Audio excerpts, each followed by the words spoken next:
Parfois, la partie la plus difficile d'être fauché n'est pas perdre vos possessions, c'est perdre les souvenirs attachés à elles.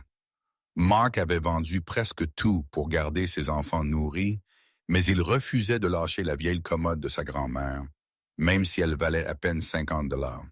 C'était juste une pièce lourde en chêne avec du bois rayé et des tiroirs collants, mais ce que là lui rappelait sa gentillesse quand les temps étaient durs. Une nuit, et nettoyant le tiroir du bas, il sentit quelque chose d'étrange à propos de la base.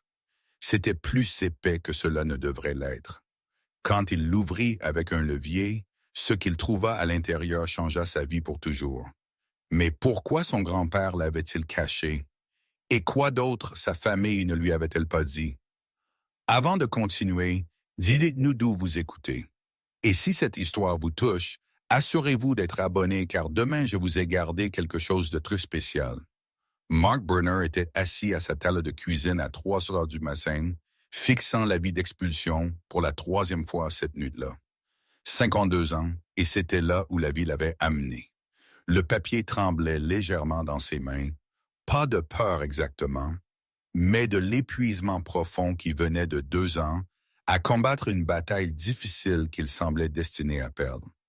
L'appartement était silencieux à part le ronronnement du vieux réfrigérateur et le craquement occasionnel du bâtiment qui s'installait. Sa fille Chloé avait 16 ans et dormait dans la chambre qu'elle partageait avec son frère Preston, 14 ans. Mark leur avait donné la seule vraie chambre pendant qu'ils se débrouillaient avec le canapé-lit dans le salon. Ce n'était pas grand-chose, mais c'était la maison, où ça l'avait été jusqu'à ce que cet avis arrive. 3 mois de retard sur le loyer. Le nombre au bas de la page aurait aussi bien pu être 3 millions pour toute la chance que Mark avait de le payer. 1900 $. Dans une autre vie, cela aurait pu être gérable. Mais cette vie s'était terminée il y a 2 ans quand l'usine a fermé et a emporté son emploi de 23 ans avec elle. Il posa la vie et regarda autour du petit appartement. C'était loin de la maison où il avait élevé ses enfants avec son ex-femme, Linda, qui avait été perdue dans le divorce il y a 3 ans, avec la moitié de tout ce qu'il possédait. Linda s'était remariée en moins d'1 an avec un dentiste nommé Gregory, qui vivait 2 villes plus loin dans une maison avec une cour et un garage double. Les enfants visitaient tous les 2 week-ends et Mark essayait de ne pas penser au contraste entre leurs 2 maisons. Le salon était clairsemé maintenant. Il avait vendu la télévision il y a 6 mois. Les bons meubles étaient partis pièce par pièce au cours de la dernière année. D'abord, le fauteuil inclinable en cuir que son père lui avait donné, puis la table basse que la mère de Linda avait faite. Ensuite, la bibliothèque qui avait contenu sa collection de magazines de menuiserie. Ce qui restait était temporaire, emprunté, ou trop sans valeur pour être vendu. Un canapé affaissé, 2 chaises pliantes à la table de cuisine, une lampe qu'il avait trouvée à une vente de garage. Mais dans le coin contre le mur près de la fenêtre, se tenait la commode de sa grand-mère. C'était une pièce substantielle, en chêne massif avec 6 tiroirs et des poignées en laiton qui s'étaient ternis d'un vert terne. La finition était rayée et usée. Le bois assombri par l'âge et les couches de vernis à meubles appliquées pendant des décennies. Ce n'était pas beau selon les standards modernes, trop lourd, trop démodé, prenant trop de place dans un appartement déjà exigu. Mark s'était vu offrir 50 $ pour elle la semaine dernière par un antiquaire qui l'avait regardé avec l'expression blasée de quelqu'un qui avait vu 1000 pièces similaires. 50 $. Mark l'avait presque prise. Dieu sait qu'il avait besoin de l'argent. Mais debout dans cette boutique à regarder le marchand passer sa main avec dédain sur la surface que sa grand-mère avait polie chaque dimanche après l'église, quelque chose dans la poitrine de Mark s'était serré. Il avait marmonné une excuse et avait chargé la commode de nouveau dans le camion emprunté de Harold. Harold Finch était le plus vieil ami de Mark, un postier retraité au début de la soixantaine qui vivait dans l'appartement du dessous. C'était lui qui avait suggéré de vendre la commode en premier lieu, non par cruauté, mais par souci pratique. Harold avait vu la situation de Mark se détériorer mois après mois. Leur avait prêté de l'argent qu'il ne reverrait probablement pas. avait monté les courses avec des excuses désinvoltes sur le fait d'avoir acheté trop au magasin. « Tu es trop fier pour ton propre bien », avait dit Harold après que Mark soit revenu avec la commode toujours dans le camion. C'est juste des meubles, mais ce n'était pas juste des meubles, et ils le savaient tous les deux. Mark se leva et se dirigea vers la commode, passant sa main le long du bord supérieur. Sa grand-mère Dorothy avait possédé cette pièce aussi longtemps qu'il s'en souvenait. Enfant, il avait passé d'innombrables après-midi d'été dans sa petite maison de Maple Street, jouant dans la cour pendant qu'elle fredonnait dans la cuisine. La commode avait trôné dans sa chambre, toujours nette, toujours polie, une constante dans un monde qui semblait bouger et changer trop vite. Elle avait élevé le père de Mark seul après que son mari, le grand-père de Mark, soit mort dans un accident industriel en 1949. Mark n'avait jamais connu son grand-père, Walter. Il est mort quand le père de Mark n'avait que 5 ans, laissant Dorothy naviguer dans les années 1950 en tant que veuve avec un jeune fils et aucune éducation au-delà du lycée. D'une manière ou d'une autre, elle s'était débrouillée. Elle avait travaillé comme couturière, prenant des retouches et des réparations, ses doigts se déplaçant avec une dextérité pratique sur le tissu, pendant que le jeune Mark jouait avec des bobines de fil sur le sol de son salon. Ton grand-père était un homme bon. Elle avait l'habitude de dire à Mark, habile de ses mains, plus intelligent de sa tête. Il aurait fait de grandes choses s'il avait eu le temps, mais il n'avait pas eu le temps. Un dysfonctionnement de grue au triage ferroviaire s'en était assuré. Et quels que soient les rêves que Walter aurait pu chérir étaient morts avec lui à l'âge de 32 ans. Dorothy elle-même était décédée il y a 5 ans. À 87 ans, son esprit toujours vif, même si son corps faiblissait. Mark avait été avec elle à la fin, tenant sa main parcheminée pendant qu'elle dérivait dans et hors de la conscience. Dans ces derniers jours, elle avait parlé de Walter, des premières années de leur mariage pendant la dépression, de la façon dont tout le monde avait été effrayé. Nous pensions que le monde allait finir, elle avait murmuré. Les banques faisaient faillite, les gens perdaient tout. Ton grand-père faisait des cauchemars à ce sujet. La commode était arrivée chez Mark après ses funérailles. Son père était mort 7 ans plus tôt, une crise cardiaque à 58 ans. Épuisé par une vie de travail en usine et trop de cigarettes, il n'y avait donc personne d'autre pour la réclamer. La tante de Mark, la sœur de son père, avait déménagé en Arizona il y a des décennies et n'était même pas revenue pour les funérailles. Les quelques cousins éloignés dont Mark se souvenait vaguement de son enfance s'étaient dispersés aux 4 vents. La commode devint donc la sienne avec quelques boîtes de photographies et la vaisselle de mariage de sa grand-mère qu'il avait déjà vendue lors d'un mois particulièrement désespéré le printemps dernier. Mark ouvrit le tiroir du haut. Il sentait encore faiblement la lavande des sachets que sa grand-mère avait gardés cachés parmi ses affaires. Le tiroir était vide maintenant, à part quelques-unes de ses propres chemises, pliées et empilées avec soin. Le 2e et le 3e tiroir contenaient plus de ses vêtements. Le 4e avait les pulls d'hiver de Chloé. Le 5e, les vestes trop petites de Preston que Mark ne pouvait se résoudre à jeter. Le tiroir du bas, le plus grand, contenait des couvertures et des draps de rechange. Il s'agenouilla et ouvrit ce tiroir du bas avec l'intention de récupérer une couverture supplémentaire. Les nuits d'octobre devenaient froides et le chauffage du bâtiment était au mieux peu fiable. Sa main effleura les courtes pointes pliées, l'une que sa mère avait faite, une autre d'un magasin à prix réduit, et il commença à fermer le tiroir, mais il ne se ferma pas en douceur. Il buta sur quelque chose, se coinçant à un angle étrange. Mark fronça les sourcils et tira le tiroir jusqu'au bout, le posant sur le sol. Il regarda dans l'espace vide, s'attendant à voir une planche tordue ou un objet oublié coincé au fond. Au lieu de cela, il remarqua quelque chose d'étrange dans les proportions. Le tiroir lui-même était profond, peut-être 10 pouces de l'avant à l'arrière, mais la cavité qu'il occupait semblait moins profonde, peut-être 7 pouces. Il tendit la main à l'intérieur et sentit le panneau arrière. Du bois massif, lisse, sans particularité, mais quand il frappa dessus avec ses phalanges, le son était creux. Mark s'assit sur ses talons, son cœur commençant à battre plus vite. Il regarda l'extérieur de la commode, estimant la profondeur, puis mesura avec l'envergure de sa main l'espace intérieur. Il y avait clairement une anomalie. 3 pouces, peut-être 4, d'espace qui ne correspondait à rien.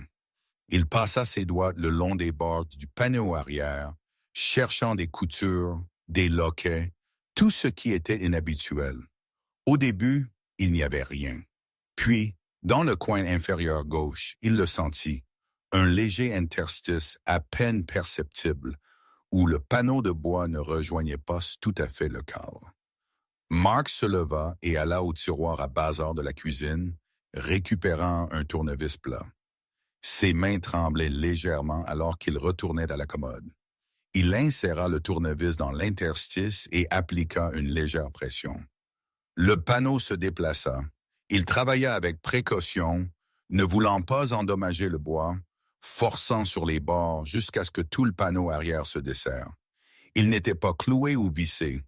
Il était simplement ajusté fermement dans une rainure, conçu pour paraître permanent, mais en fait amovible si on savait qu'il était là. Avec un dernier mouvement délicat, le panneau se libéra. Derrière lui se trouvait un compartiment caché et il n'était pas vide. Le souffle de Mark se coupa dans sa gorge. Dans la faible lumière de la cuisine, il pouvait distinguer des formes dans le compartiment caché, des paquets enveloppés dans ce qui ressemblait à de vieux chiffons, des papiers attachés avec de la ficelle, quelque chose qui aurait pu être une petite boîte en bois. Avec des mains tremblantes, il tendit la main et sortit soigneusement le premier paquet. Le tissu était cassant avec l'âge, un motif floral fané qui avait pu faire partie d'une robe ou d'une taille d'oreiller. Il le déballa lentement, craignant qu'il ne se désintègre sous son toucher. De l'argent, de vieux billets, croquants malgré leur âge, liés avec un élastique qui s'effrita en poussière dès qu'il le toucha. Mark tint la pile à la lumière. Des billets de 20 $, mais pas comme ceux qu'il avait vus en circulation. Le design était différent, plus ancien. Il plissa les yeux sur la date. 1934. Ses mains tremblèrent plus fort. Il posa la première pile et tendit de la main vers un autre paquet. Plus de billets, des dizaines et des 20 $, tous des années 1930 et du début des années 1940. Il y avait au moins une douzaine de paquets au total, peut-être plus. Il les sortit tous, les posant soigneusement sur le sol à côté de lui. Sous l'argent se trouvaient des papiers, des documents officiels avec des bordures ornées, une écriture élaborée. Il en souleva un à la lumière. Bon de guerre des États-Unis. Il y était écrit en haut, émis en 1943, fait au nom de Walter Brenner, son grand-père. L'esprit de Mark s'emballait. Il mit le bon de côté et en sortit d'autres. Certains étaient des bons de guerre, d'autres étaient des obligations municipales de diverses villes et comtés. Tous datés des années 1930 et 1940, tous faits au nom de Walter Brenner. Au fond du compartiment se trouvait une petite boîte en bois, pas plus grande qu'un étui à cigares. Mark la souleva avec respect. Le bois était lisse, poli, avec un simple fermoir en laiton. Il l'ouvrit. À l'intérieur se trouvaient des lettres, une pile d'entre elles, peut-être 20 ou 30, attachées ensemble avec une ficelle qui avait réussi à survivre aux décennies mieux que les élastiques. Les enveloppes étaient jaunies, l'encre fanée, mais toujours lisible. Chacune était adressée de la même écriture soignée. À ma très chère Dorothy, la gorge de Mark se serra. C'étaient des lettres d'amour de son grand-père à sa grand-mère. Des lettres qu'elle n'avait apparemment jamais vues. Il dénoua la ficelle avec des doigts précautionneux et ouvrit la première enveloppe. La lettre à l'intérieur était datée du 15 mars 1933, écrite de la même main précise que l'adresse. « Ma chère Dorothy », elle commençait, « j'écris ceci sachant que tu ne le liras peut-être jamais, mais je dois enregistrer ce que j'ai fait et pourquoi. Les banques font faillite. Chaque jour, nous en entendons une autre fermer. Des gens perdent leurs économies de toute une vie du jour au lendemain. Je ne peux pas laisser cela nous arriver, à toi, à nos futurs enfants. Mark continua de lire, ses yeux se déplaçant plus vite alors que les mots l'attiraient. J'ai retiré tout ce que nous avions. 347 $. Ce n'est pas beaucoup, mais c'est le nôtre. Gagné grâce à ta couture et à mon travail au triage ferroviaire. Je l'ai caché en lieu sûr, là où aucune banque ne peut y toucher, aucun créancier ne peut le réclamer. Quand les temps seront plus sûrs, quand la peur passera, je le récupérerai et nous l'utiliserons pour construire la vie dont nous avons rêvé. Mais pour l'instant, il doit rester caché. Crois-moi, mon amour, c'est pour nous. La lettre était signée simplement Walter. Mark s'adossa au mur, la lettre toujours à la main. Son grand-père avait caché de l'argent pendant la dépression. C'était clair, mais pourquoi ne l'avait-il jamais récupéré? Et pourquoi n'avait-il pas dit à Dorothy? Il tendit la main vers la lettre suivante, datée de 6 mois plus tard. Celle-ci mentionnait l'ajout d'argent à la cachette. 80 $ de plus économisés grâce au travail supplémentaire. Le ton était plein d'espoir. Le pire semble passé, avait écrit Walter. Bientôt, je te montrerai ce que j'ai fait.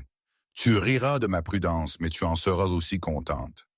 Mark parcourut rapidement plusieurs autres lettres, chacune documentant des ajouts aux économies cachées. En 1935, Walter avait accumulé plus de 1 200 $ de fortune pendant ces années. Il avait également commencé à acheter des obligations, croyant qu'elles étaient plus sûres que de l'argent seul. Les lettres continuèrent à travers la fin des années 1930 et pendant les années de guerre. Walter écrivit sur son travail, sur ses espoirs pour l'avenir, sur le fils qu'ils avaient eu en 1944. Le père de Mark, le petit Raymond aura des opportunités dont nous n'avons jamais rêvé, promettait une lettre. Cet argent y veillera. Une bonne éducation, une vie meilleure. Mais il n'y eut plus de lettres après 1949. Mark savait pourquoi. Son grand-père était mort en avril dans l'accident de grue. Il avait 32 ans, son fils seulement 5. Mark ramassa la dernière lettre de la pile.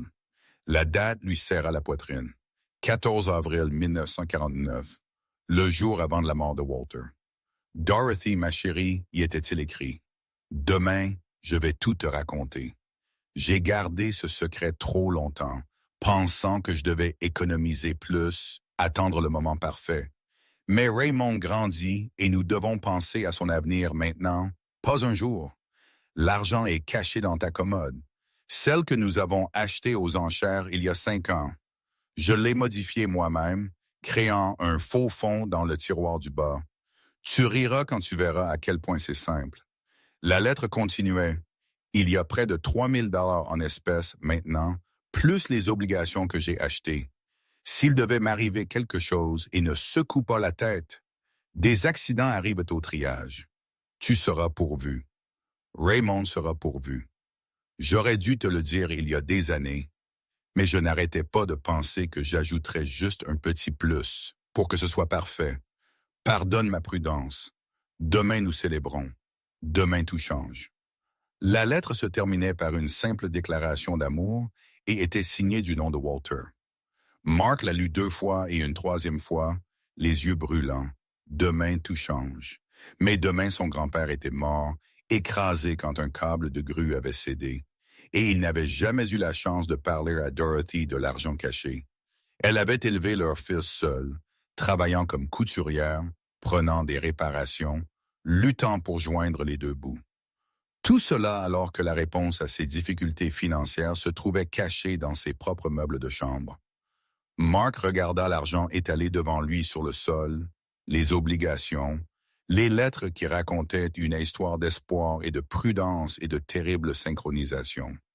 Sa grand-mère avait possédé cette commode pendant 50 ans après la mort de Walter. Elle l'avait déplacée de maison en maison, l'avait polie avec amour, y avait rangé ses vêtements et qu'elle n'avait jamais su. La tragédie de la situation s'abattit sur Mark comme un poids. Son père avait grandi pauvre, avait travaillé dans des usines toute sa vie, était mort à 58 ans sans jamais connaître la facilité ou le confort. Tout cela à cause d'un accident qui s'était produit un jour trop tôt. Mark ramassa soigneusement les lettres et les remit dans leur boîte. Il empila l'argent en piles soignées, compta les obligations.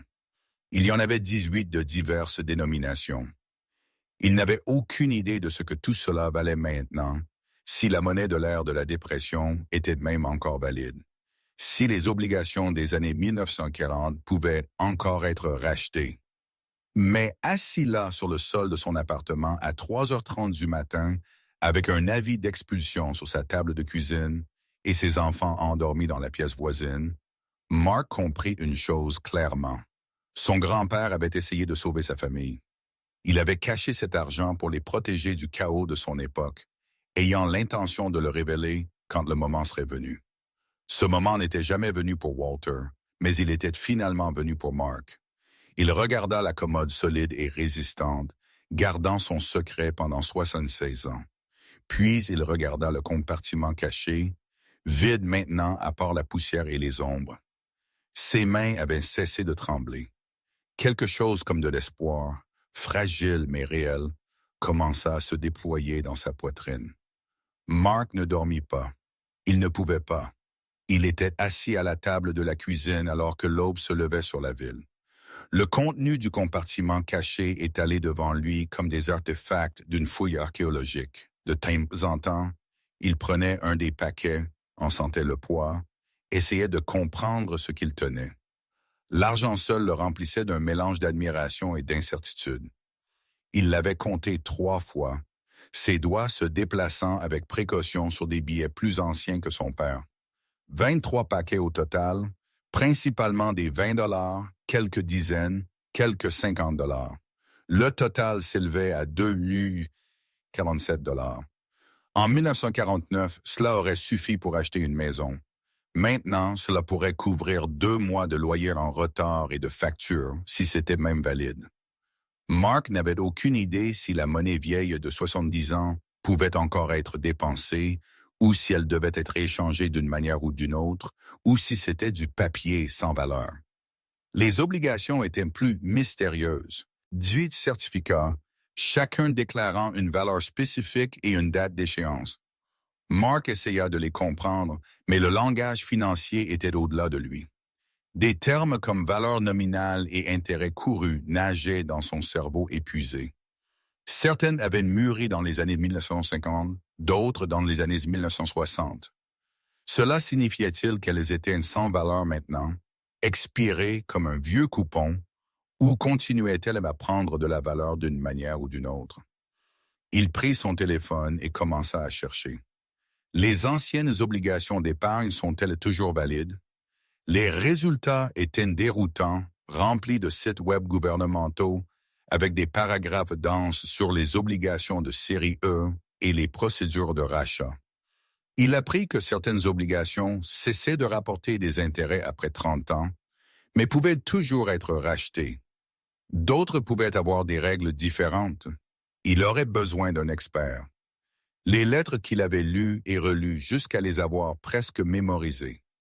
La voix de son grand-père transparaissait dans chaque ligne sérieuse, pleine d'espoir, essayant si fort de bien faire pour sa famille.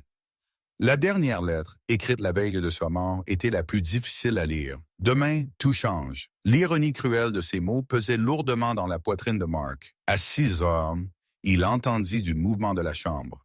Preston sortit le premier, ses cheveux hérissés dans tous les sens, son pyjama trop petit remontant haut sur ses chevilles. Il avait grandi de 3 pouces au cours de la dernière année, et Mark n'avait pas pu se permettre de nouveaux vêtements pour suivre le rythme. « Tu es levé tôt », marmonna Preston, se dirigeant vers le réfrigérateur. Il s'arrêta quand il vit la table. « Qu'est-ce que tout ça? » Mark avait hâtivement couvert la majeure partie avec un torchon de cuisine quand il avait entendu la porte, mais Preston était vif. Son fils se tenait là, carton de lait à la main, fixant le coin d'un vieux billet qui dépassait de sous le tissu. « Juste de vieux papiers, dit Mark. Je les ai trouvés dans la commode de grand-mère Dorothy. »« Les vieux papiers ne te font généralement pas ressembler à ça, » observa Preston. « Comme quoi? » « Comme si tu avais vu un fantôme ou gagné à la loterie, ou les deux. » Mark réussit un sourire fatigué. Va te préparer pour l'école. Je vais faire le petit déjeuner. Preston hésita puis haussa les épaules et se retira dans la salle de bain. Mark entendit la douche démarrer un instant plus tard. Il ramassa tout soigneusement et le remit dans le compartiment caché, remettant le faux panneau arrière en place. Son secret pour l'instant, jusqu'à ce qu'il comprenne ce qu'il avait et ce que cela signifiait. Chloé sortit 20 minutes plus tard, déjà habillée, son sac à dos jeté sur une épaule. Elle avait hérité des cheveux épais et foncés de sa mère et des yeux gris de son père. À 16 ans, elle devenait quelqu'un que Mark reconnaissait parfois à peine, confiante. Rapide d'esprit, pensant déjà au collège qu'elle ne pourrait probablement pas se permettre, elle l'étudia à travers la table pendant qu'elle versait des céréales dans un bol. « Tu as l'air terrible. »« Merci, ma chérie. »« Tu as dormi du tout? »« Pas beaucoup. » Elle mangea en silence un instant, puis dit doucement, « Je peux trouver un travail. McDonald's embauche. Je suis assez vieille maintenant. » « Non. » La voix de Mark était ferme. « Tu te concentres sur l'école. C'est ton travail. »« Papa, nous avons 3 mois de loyer en retard.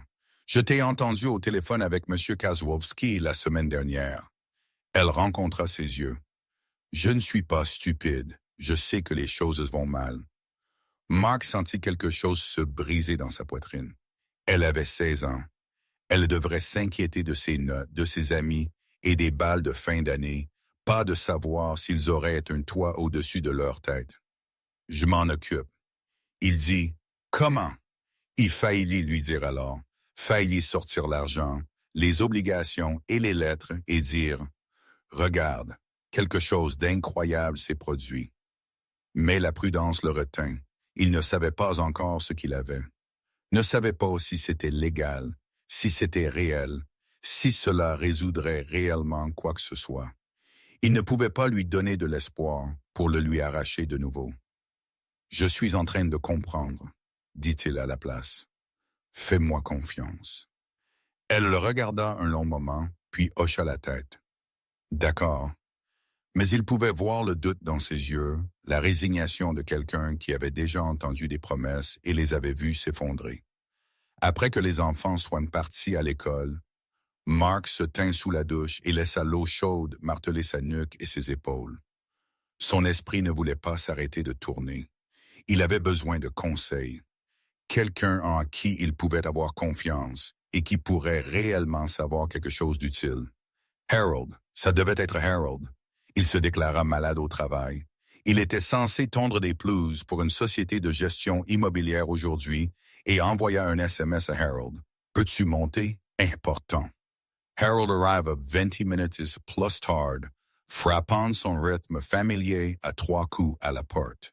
C'était un homme solide, pas grand mais large, avec des cheveux argentés qu'il gardait courts à la militaire et des lunettes de lecture perpétuellement posées sur le dessus de sa tête. « Ça a intérêt à être bon, » dit Harold. « J'étais sur le point de commencer ma 2e cafetière. » Mark le fit entrer et ferma la porte. « J'ai trouvé quelque chose. »« Trouvé quoi? » Au lieu de répondre, Mark s'agenouilla près de la commode et retira le tiroir du bas. Harold regarda, perplexe, pendant que Mark délogeait le faux panneau arrière. « Je serai damné, » souffla Harold. Mark sortit d'abord la boîte en bois, puis les liasses d'argent, puis les obligations. Il les étala sur la table basse pendant que Harold restait figé, à regarder. « Mark, » dit enfin Harold, « qu'est-ce que diable suis-je en train de regarder? »« Le secret de mon grand-père. » Mark lui tendit la dernière lettre. « Lis ça. » Les yeux de Harold parcoururent la page, son expression passant de la confusion à la compréhension, à quelque chose comme de l'émerveillement. Quand il eut fini, il leva les yeux vers Mark avec de grands yeux. « Ton grand-père a caché tout ça? Le jour avant sa mort, il n'a jamais pu le dire à ma grand-mère. » Harold s'assit lourdement sur le canapé, fixant toujours l'argent. « Sais-tu ce que ça vaut? » »« Aucune idée. C'est pourquoi je t'ai appelé. »« Je veux dire, l'argent seul. » Harold prit une liasse, l'examina. « C'est réel. Vieux, mais réel. Tu peux probablement encore l'utiliser. Les banques prennent les vieilles devises, les échangent contre la monnaie actuelle. Qu'en est-il des obligations? Celle-là, je ne sais pas, mais mon neveu Leonard, il travaille à la First National Bank en centre-ville. Il saurait, il s'occupe des successions, des vieux comptes, de tout ça. Mark sentit un frisson d'espoir mêlé de peur. Pouvons-nous lui faire confiance? C'est de la famille et il est discret. Il était avocat avant de se lancer dans la banque. Harold posa l'argent avec précaution. Mark, cela pourrait changer les choses pour toi. Ou ça pourrait n'être rien, ou ça pourrait être illégal d'une manière ou d'une autre. Ou un problème à la fois. La voix de Harold était calme, rassurante. D'abord, nous découvrons ce que tu as. Ensuite, nous trouverons le reste. Mark hocha la tête. Le soleil était maintenant complètement levé, inondant les fenêtres de l'appartement, illuminant les vieux billets avec leur design inconnu, les obligations avec leur déclaration formelle, les lettres qui racontaient une histoire d'amour, d'espoir et de tragédie. « Je peux appeler Léonard », proposa Harold, « organiser une réunion discrète, officieuse, juste pour obtenir des informations. » « Oui, dit Mark. « D'accord, fais ça. » Harold passa l'appel cet après-midi-là, parlant à voix basse pendant que Mark arpentait le petit appartement. Quand il raccrocha, il souriait. « Léonard peut te voir demain, 11 heures à la banque. Il va bloquer 1 heure, utiliser une des salles de consultation privée. » « Qu'est-ce que tu lui as dit? »« Que tu as hérité de vieux documents financiers et que tu as besoin de conseils. Rien de spécifique. » Harold marqua une pause. « Il a demandé si c'était à propos de ta grand-mère. » J'ai dit oui. Ça a semblé le satisfaire. Mark passa le reste de la journée dans un étrange état d'entre-deux, incapable de se concentrer sur quoi que ce soit. Il rangea l'appartement, fit de la lessive, essaya de regarder la télévision sur son téléphone, mais ses yeux ne cessaient de se poser sur la commode, sur le compartiment caché derrière sa façade innocente. Quand les enfants rentrèrent de l'école, il les emmena manger des pizzas. C'était une extravagance qu'il ne pouvait pas se permettre, mais il avait besoin de faire quelque chose de normal, quelque chose qui lui donnait l'impression d'être encore en contrôle. Ils s'assirent dans la banquette chez Angelos, le même endroit où Linda les emmenait le vendredi soir quand ils étaient plus jeunes. « Quelle est l'occasion? » demanda Chloé avec suspicion. « Un père ne peut-il pas emmener ses enfants manger des pizzas? »« Pas ces derniers temps, » dit Preston, la bouche pleine de pepperoni. Mark essaya de sourire. « Les choses s'améliorent. »« Tu as trouvé un nouveau travail? » Les yeux de Chloé étaient pleins d'espoir. « Pas encore, mais je travaille sur quelque chose. Fais-moi juste confiance, d'accord? » Elle l'étudia, puis hocha lentement la tête. Ce qu'elle vit sur son visage sembla la rassurer, du moins un peu. Cette nuit-là, après que les enfants soient endormis, Mark relut les lettres. Il y avait des détails qu'il avait manqués lors de sa première lecture frénétique. Des références à des personnes dont les noms ne lui disaient rien maintenant. Des amis, des voisins, des membres de la famille, morts depuis longtemps. Mais un nom apparut plus d'une fois. Cyrus. Cyrus et moi avons parlé. Lisez une lettre de 1934. Il pense à faire la même chose, cacher ce qu'il peut. Nous avons fait un pacte. Nous aiderons les familles de l'un et de l'autre si quelque chose arrive. Les frères veillent les uns sur les autres. Mark fronça les sourcils. Cyrus. Il fouilla dans sa mémoire, essayant de situer le nom. Sa grand-mère avait mentionné des parents occasionnellement. Mais Mark avait été jeune et n'avait pas prêté beaucoup d'attention. Cyrus était-il un autre grand-père? Un oncle? Il se fit une note mentale pour demander à Harold. Si quelqu'un connaissait l'histoire de la famille, ce serait lui. Harold avait connu Dorothy pendant des années, avait assisté à ses funérailles, avait entendu ses histoires. Le lendemain matin, Mark s'habilla soigneusement avec sa seule bonne chemise et le pantalon qu'il gardait pour les rares occasions.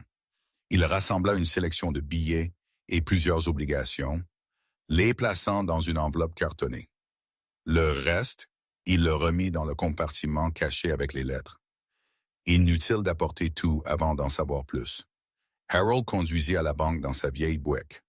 La First National occupait un coin de rue au centre-ville, un solide bâtiment en briques qui était probablement là depuis les années 1920.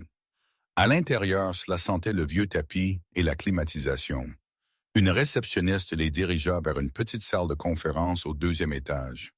Léonard était déjà là, un homme d'une quarantaine d'années avec la même carrure solide que Harold, portant un costume soigneusement repassé. Il se leva quand ils entrèrent, tendant la main. « Oncle Harold, content de te voir. » Il se tourna vers Mark. « Tu dois être Mark Brenner. S'il te plaît, assieds-toi. » Ils s'installèrent autour d'une petite table. Mark remarqua que les yeux de Léonard se posèrent immédiatement sur l'enveloppe qu'il portait. « Harold a mentionné que vous avez de vieux documents financiers. » Le ton de Léonard était professionnellement neutre, mais Mark percevait la curiosité sous-jacente. « Je les ai trouvés cachés dans un meuble qui appartenait à ma grand-mère. » Mark ouvrit l'enveloppe et commença à étaler les billets.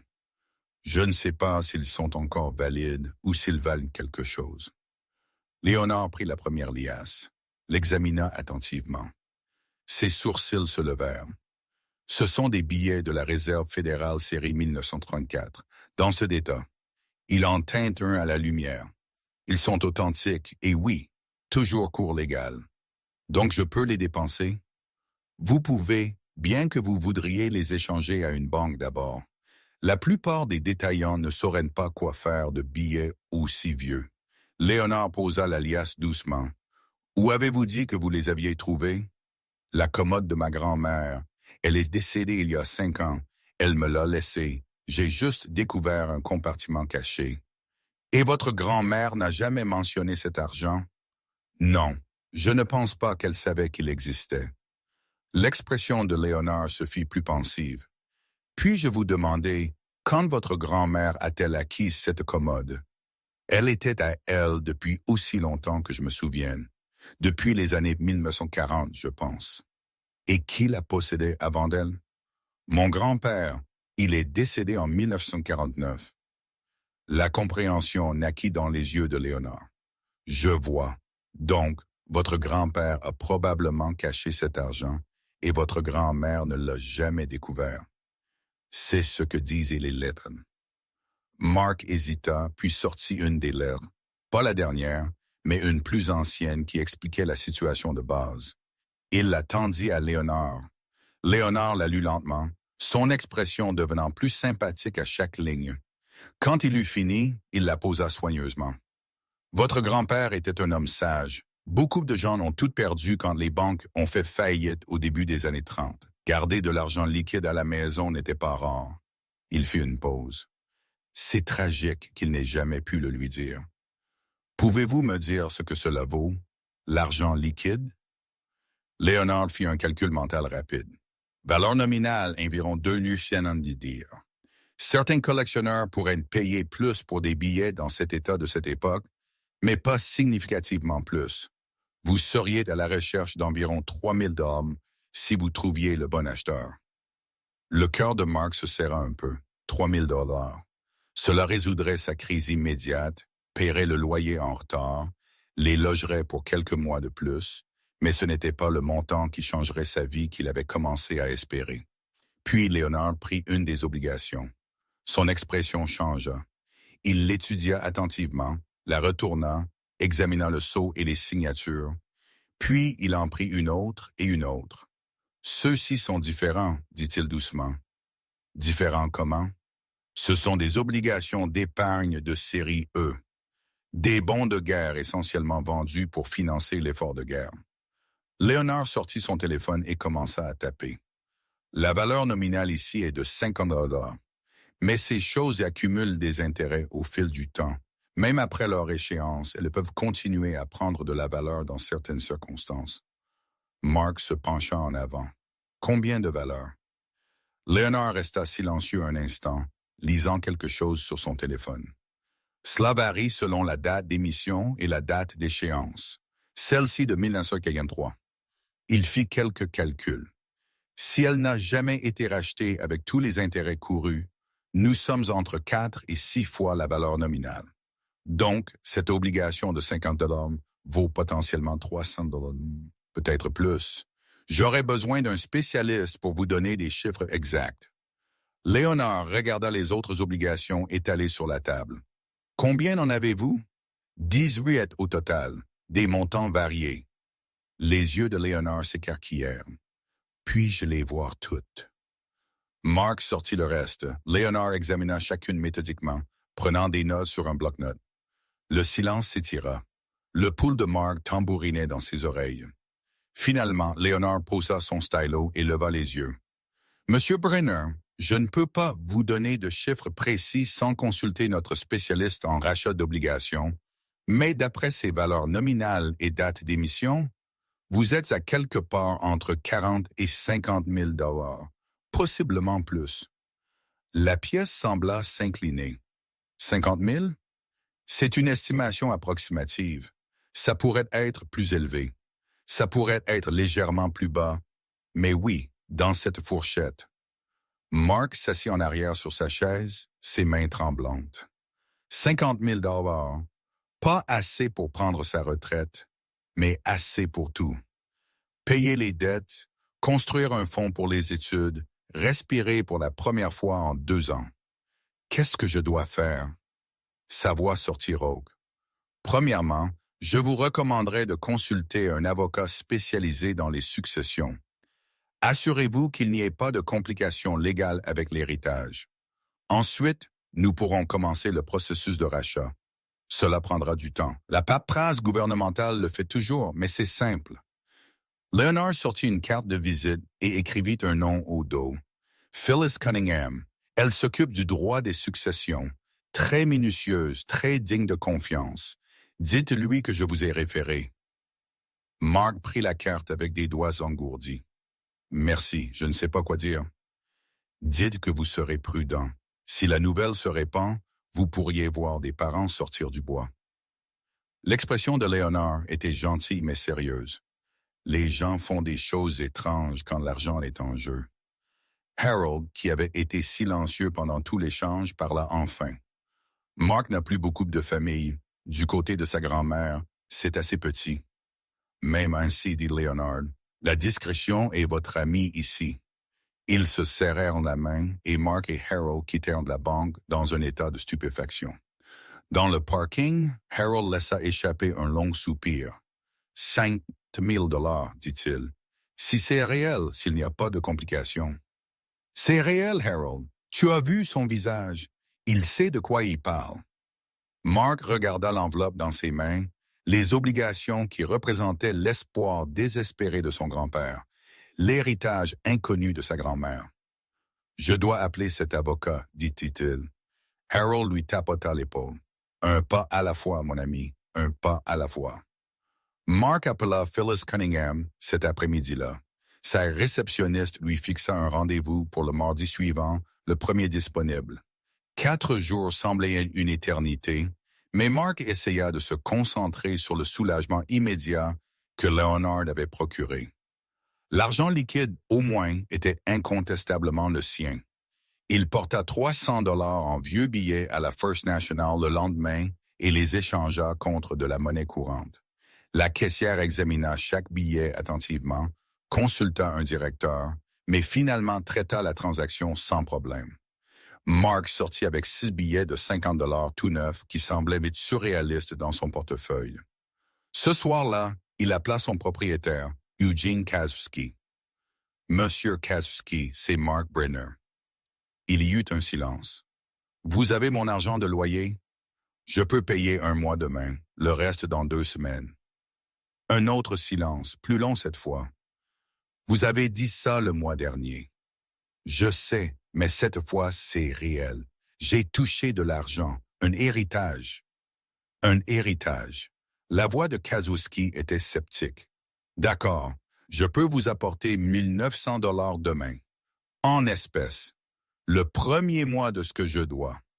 Le scepticisme se déplaça légèrement. Espèces. En espèces. Bien. Demain 10h à mon bureau. Mais Brenner, si le reste n'est pas là dans 2 semaines, L'expulsion se poursuit. Claire? Claire, merci, monsieur Kazewski. Mark raccrocha et s'accorda un moment de soulagement. Une crise reportée. Ce n'était pas résolu, mais c'était reporté, et c'était plus que ce qu'il avait eu la veille. Chloé remarqua le changement en lui immédiatement. Ce soir-là, alors qu'il dînait, de vraies courses qu'il avait achetées, pas les ramen et la soupe en conserve qui avaient été leur aliment de base, elle le regarda attentivement. « Quelque chose s'est passé, » dit-elle. Mark jeta un coup d'œil à Preston, qui était concentré sur sa nourriture. « Je t'ai dit que les choses s'amélioraient. » Papa, sa voix était douce mais insistante. « Qu'est-ce qui se passait, pardon? » Il posa sa fourchette. « Tu te souviens de la commode de ton arrière-grand-mère, Dorothy? La grande en bois dans le coin? J'ai trouvé quelque chose de caché dedans. De l'argent. De vieil argent que mon grand-père, ton arrière-arrière-grand-père, a caché pendant la dépression. » La tête de Preston se leva brusquement. De l'argent caché? Comme un trésor? En quelque sorte. Il l'a caché parce que les banques faisaient une faillite et que les gens avaient peur. Il laisse pourre avant de pouvoir en parler à qui que ce soit. « Combien? » demanda Chloé. Mark hésita. Assez pour retrouver une certaine stabilité. Payer le loyer, régler les factures, peut-être mettre un peu de côté pour l'université. Ses yeux se remplirent de larmes. « Tu es sérieux? »« Je suis sérieux. » Elle se leva et fit le tour de la table. Pour le serrer dans ses bras, quelque chose qu'elle n'avait pas fait spontanément depuis des mois. Mark la tint, sentant la tension s'échapper de ses épaules. « On va s'en sortir, » murmura-t-elle. « On va s'en sortir. » Preston, pour ne pas être en reste, rejoignit l'étreinte. Pendant un instant, tous les trois se tinrent là dans leur petite cuisine, se tenant l'un l'autre, et la promesse de quelque chose de mieux. Le week-end passa dans une étrange brume de normalité teintée d'anticipation. Mark paya Kozłowski, subit le regard suspicieux du propriétaire et sortit avec un reçu qui semblait de l'or. Il acheta de nouvelles chaussures à la Preston, de bonnes, pas les contrefaçons de magasins à rabais avec lesquels il se débrouillait. Il donna de l'argent à Chloé pour un voyage scolaire, regarda son visage s'illuminer de joie, mais il ne leur parla pas encore des obligations. Pas avant d'être certain qu'elles étaient légalement les siennes et sans complications.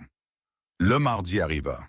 Le bureau de Phyllis Cunningham était dans une maison victorienne rénovée près du centre-ville, peinte en jaune pâle avec des moulures blanches.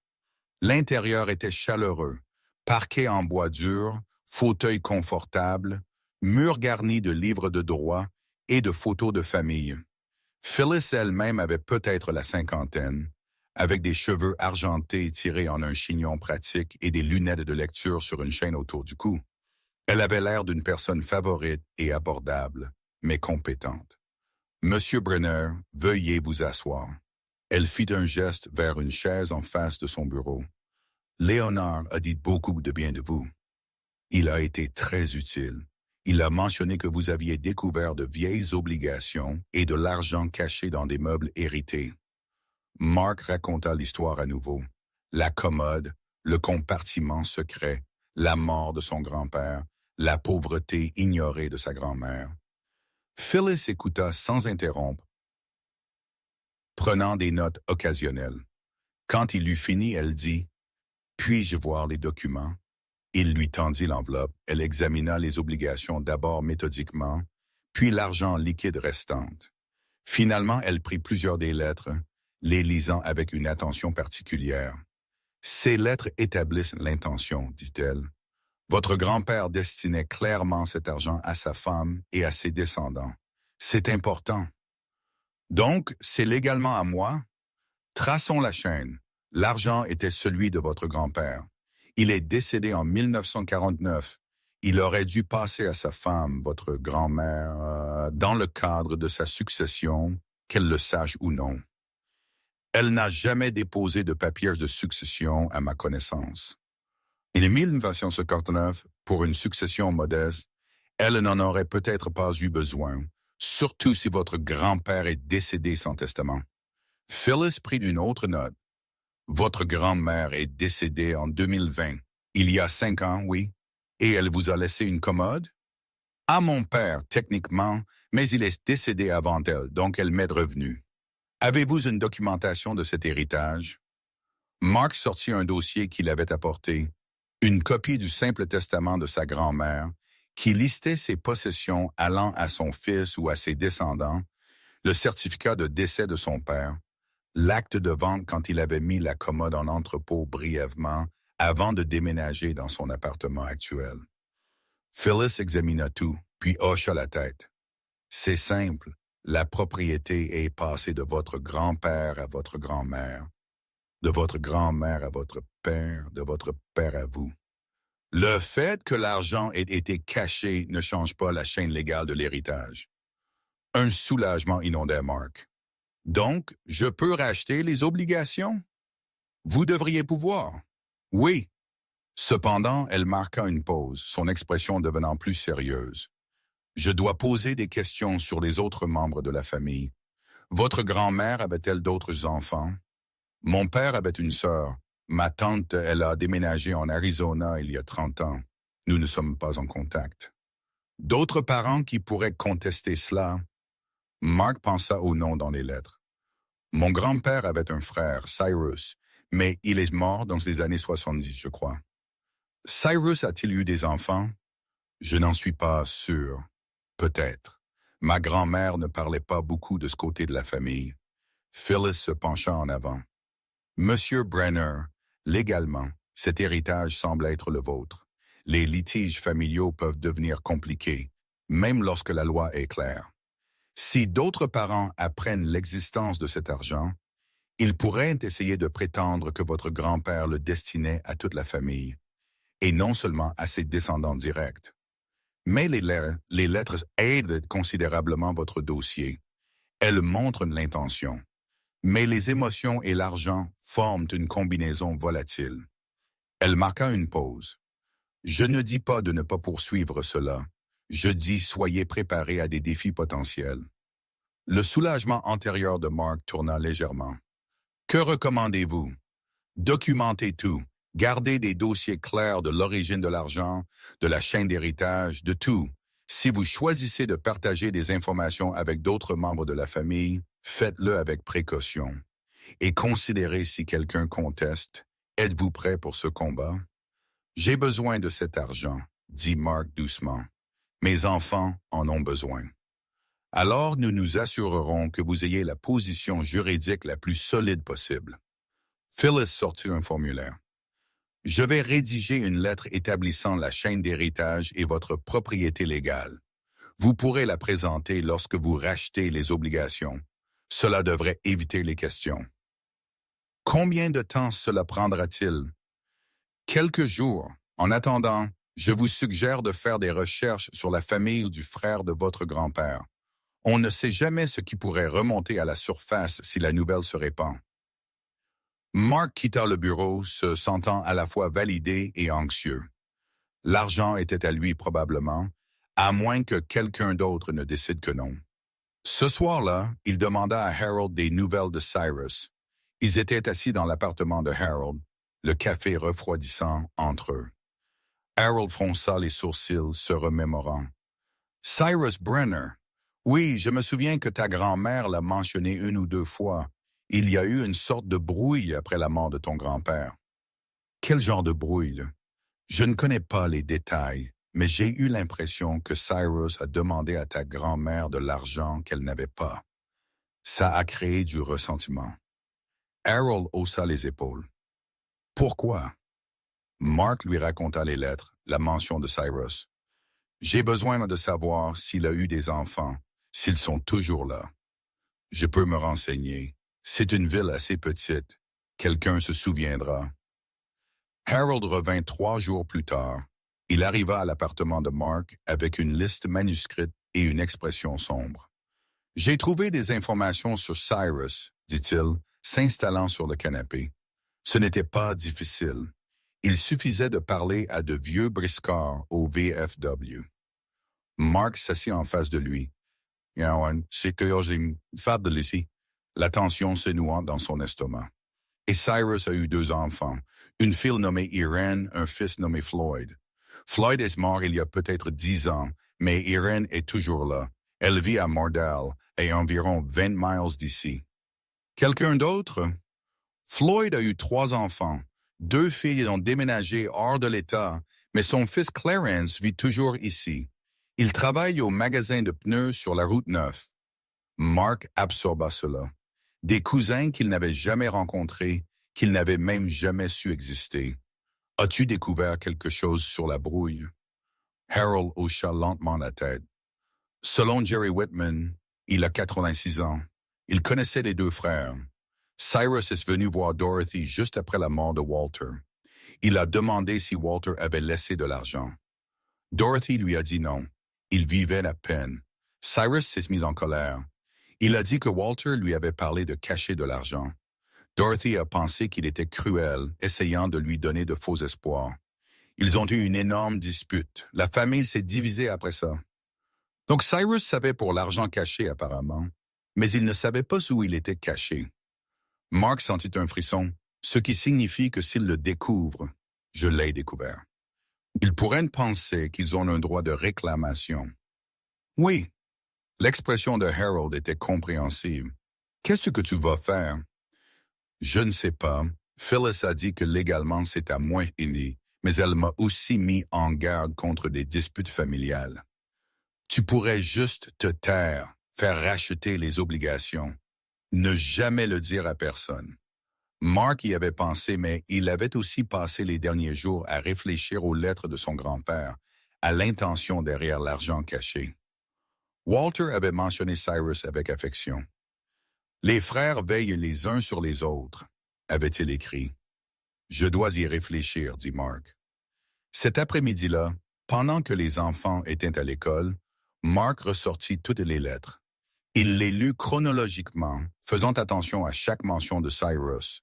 L'image qui en ressortit était celle de 2 frères proches, qui se soutenaient mutuellement pendant les pires années de la dépression. Une lettre de 1936 le frappa particulièrement. Cyrus a perdu ses économies quand son père a découvert sa cachette et l'a prise pour des dettes de jeu. Il est dévasté. Je lui ai promis d'aider sa famille s'il lui arrivait quelque chose. C'est ce que font les frères. Mark se rassit, troublé. Son grand-père avait fait une promesse.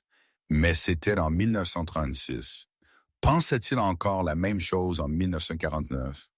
La dernière lettre mentionnait seulement de le dire à Dorothy, de ne sécuriser que l'avenir de son propre fils. Il était encore aux prises avec cela quand Chloé rentra à la maison. Elle le trouva à table, les lettres étalées, la tête entre les mains. « Papa, ça va? » Il leva les yeux. « Je réfléchis juste. » Elle s'assit en face de lui. « À propos de l'argent, à savoir si c'est vraiment tout à nous. » Il expliqua à propos de Cyrus, de la scission familiale, des cousins qu'il n'avait jamais connus. Chloé écouta attentivement, son expression pensive. « Que disent les lettres? » demanda-t-elle.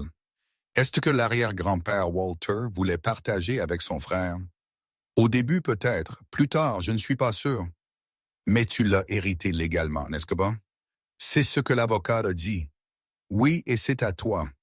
Sa voix était ferme. Papa, nous en avons besoin. J'en ai besoin. Preston en a besoin. Tu te tues à la tâche pour prendre soin de nous. Finalement, quelque chose de bien s'est produit. Ne le donne pas par culpabilité.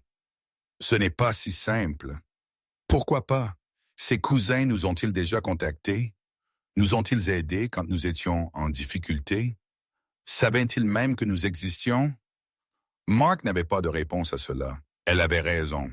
Aucun d'entre eux n'avait maintenu le contact avec sa branche de la famille.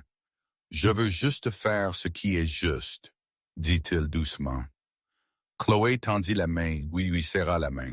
« Prendre soin de tes enfants est la bonne chose à faire. » 3 jours de plus passèrent. Phyllis appela pour dire que la documentation était prête. Les papiers de rachat des obligations étaient déposés. Cela prendrait plusieurs semaines à traiter, mais la machine était en marche. Mark échangea plus de la vieille monnaie, paya le 2e mois de loyer en retard.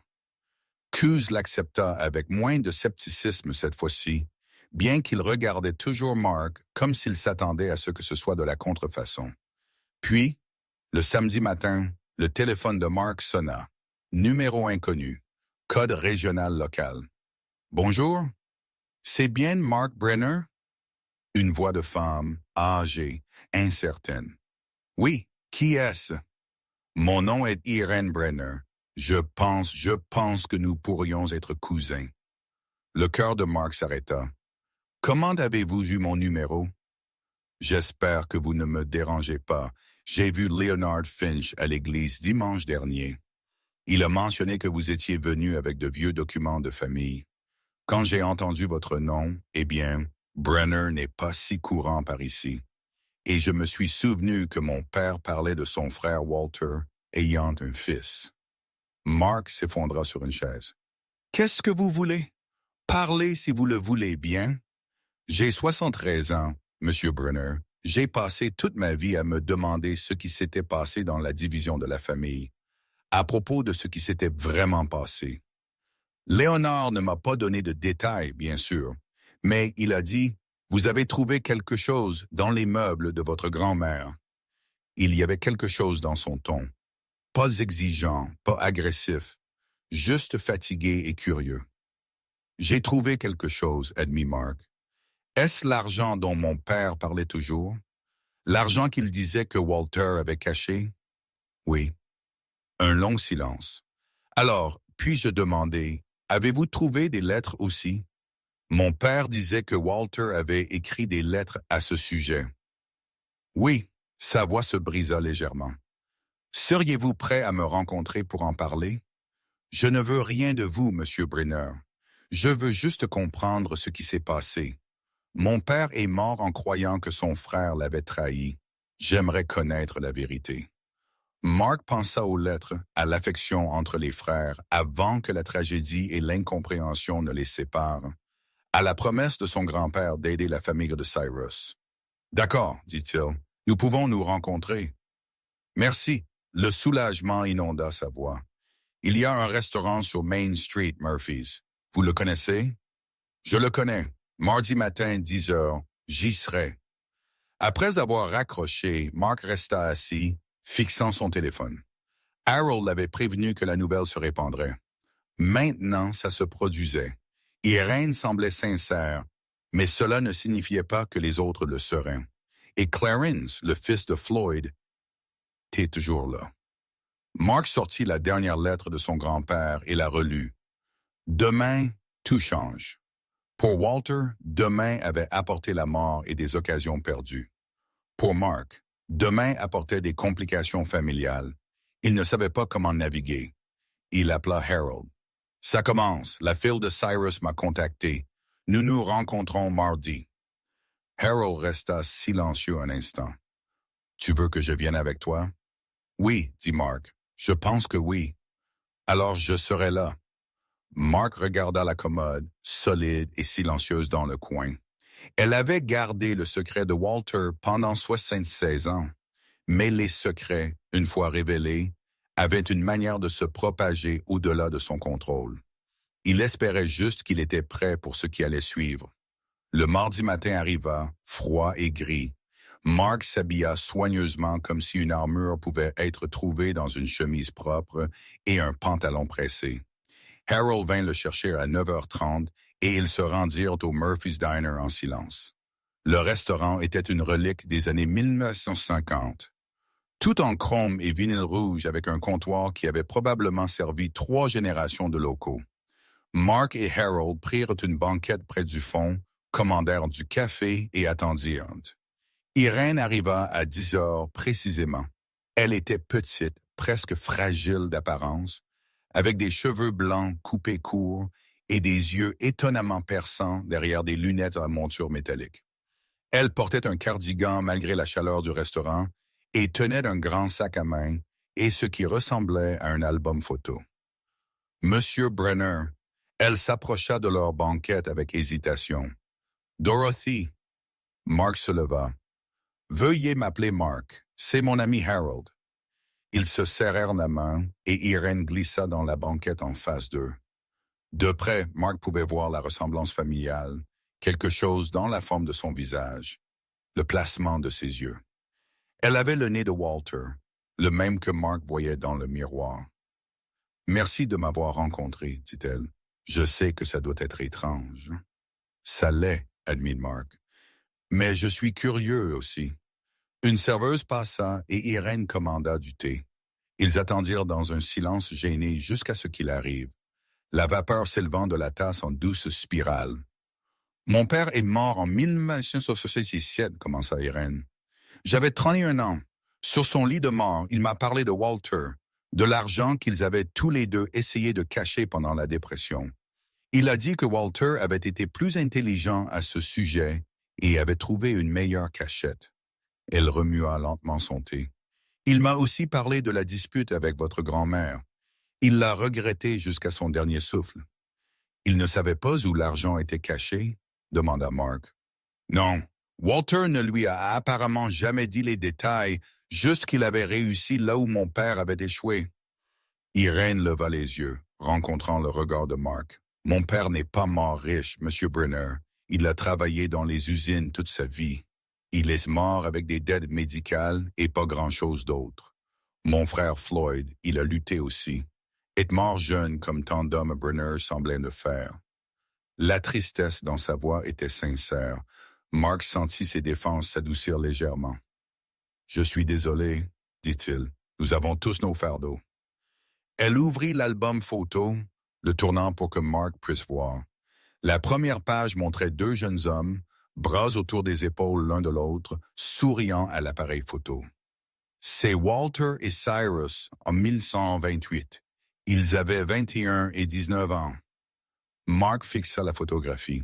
Son grand-père avait l'air si jeune, si vivant, si plein d'espoir. À côté de lui, Cyrus avait le même sourire malicieux, la même fierté de classe ouvrière dans sa posture. Irène tourna les pages lentement. Plus de photographies. Les frères à une foire de comté, debout à côté d'un vieux camion, assis sur un porche avec des bouteilles de bière à la main. Dans chaque image, ils semblaient inséparables. « Il s'aimait, » dit simplement Irène. « Mon père ne s'est jamais remis de cette perte. » Mark sortit sa propre enveloppe. « J'ai apporté des copies des lettres. Je pensais que vous voudriez les voir. » Les mains d'Irène tremblèrent en les prenant. Elle lut la première lentement, puis la seconde. Des larmes commencèrent à couler sur ses joues. Elle les essuya avec une serviette, mais continua de lire. Quand elle eut fini, elle regarda Mark avec les yeux rougis. Il s'en souciait. Mon père n'avait pas tort à ce sujet. Non, convint Mark, il ne l'était pas. Puis-je demander? Irène posa ses mains sur la table. Combien y avait-il? Mark hésita, jetant un coup d'œil à son vieil ami. Harold hocha légèrement la tête. Environ 3000 en espèces, 18 obligations qui valent beaucoup plus maintenant, et légalement c'est à vous. Mon avocat dit oui. C'est passé par héritage de mon grand-père à ma grand-mère, à mon père, à moi. Irène hocha lentement la tête. C'est logique. Je ne suis pas ici pour contester cela, Mark. Je voulais juste connaître la vérité, comprendre ce qui s'était vraiment passé. Un soulagement inonda Mark. Merci de dire ça. Mes enfants sont grands, ils vont bien. Mon mari m'a laissé une pension décente. Je n'ai pas besoin d'argent. Elle sourit tristement. Mais j'avais besoin de savoir que mon père n'était pas fou ou cruel, qu'il y avait vraiment de l'argent caché, que Walter avait vraiment eu l'intention de nous aider. Ils parlèrent pendant 1 heure de plus. Irène partagea des histoires sur Cyrus, sur le fait d'avoir grandi en sachant que la moitié de sa famille les avait coupés. Mark partagea ce dont il se souvenait de Dorothy, de la grand-mère qui n'avait jamais connu le trésor caché dans ses propres meubles. « C'est une tragédie à tous égards, » dit Irène finalement. Walter essayant de protéger sa famille, mourant trop tôt. Dorothy luttant pendant que la réponse était dans sa chambre. Mon père amer et en colère, ne comprenant jamais. 76 ans d'incompréhension, ajouta Harold doucement. Irène ramassa ses affaires pour partir. Elle écrivit son numéro de téléphone sur une serviette et la poussa sur la table. Si vous voulez reparler ou si vous voulez rencontrer mes enfants, ils adoreraient connaître ce côté de la famille. J'aimerais ça, dit Mark, se surprenant de la sincérité de ses propos. Ils sortirent ensemble, debout sur le parking alors que le vent froid de novembre soufflait autour d'eux. Irène serra Mark dans ses bras, une étreinte rapide et un peu maladroite, puis monta dans sa voiture et partit. « Ça s'est mieux passé que prévu, » dit Harold. « Oui. » Mark regarda ses feux arrière disparaître. « Mais elle a mentionné un frère. Floyd a eu des enfants aussi. »« Clarence, » confirma Harold, « celui du magasin de pneus. Tu penses qu'il sera aussi compréhensif? » L'expression de Harold répondit avant ces mots. Irène a eu l'aveu de son père sur son lit de mort. Elle connaissait l'histoire de la famille. Elle a eu des décennies pour faire la paix avec ça. Clarence, je ne sais pas ce qu'il sait ou ce qu'il pense qu'on lui doit. Ils retournèrent à l'appartement de Mark dans un silence pensif. Mark se sentait mieux après avoir rencontré Irène, après avoir partagé les lettres avec elle, mais il se sentait aussi exposé maintenant. La nouvelle s'était répandue. Le secret se propageait. Ce soir-là, alors que Mark préparait le dîner, son téléphone sonna. Un autre numéro inconnu. « Bonjour, est-ce Mark Brenner? » Une voix d'homme, rude et agressive. « Qui appelle? »« Clarence Brenner, je pense que vous avez quelque chose qui appartient à ma famille. » L'estomac de Mark se serra. « Je ne sais pas de quoi vous parlez. »« Vous ne savez pas. Mon cousin m'a appelé, a dit que vous aviez trouvé l'argent que mon grand-père et le vôtre avaient caché ensemble, a dit que vous gardiez tout. » Ce n'était pas caché ensemble. C'était l'argent de mon grand-père et les meubles de ma grand-mère. Mon grand-père avait un droit égal à cela. Ils étaient partenaires, ont fait un pacte. Ce n'est pas ce que disent les lettres. Je me fiche de ce que disent de vieilles lettres. La voix de Clarence s'éleva. La moitié de cet argent est à nous. Mon grand-père est mort pauvre parce que la famille de Walter a gardé ce qui aurait dû être partagé. Ce n'est pas vrai. Ma grand-mère ne l'a même jamais su. Vous avez deux choix, cousin. Le partager équitablement ou je prends un avocat. Et croyez-moi, je connais des avocats qui vont bloquer ça pendant des années. La ligne se coupa. Mark resta debout, tenant le téléphone, la main tremblante.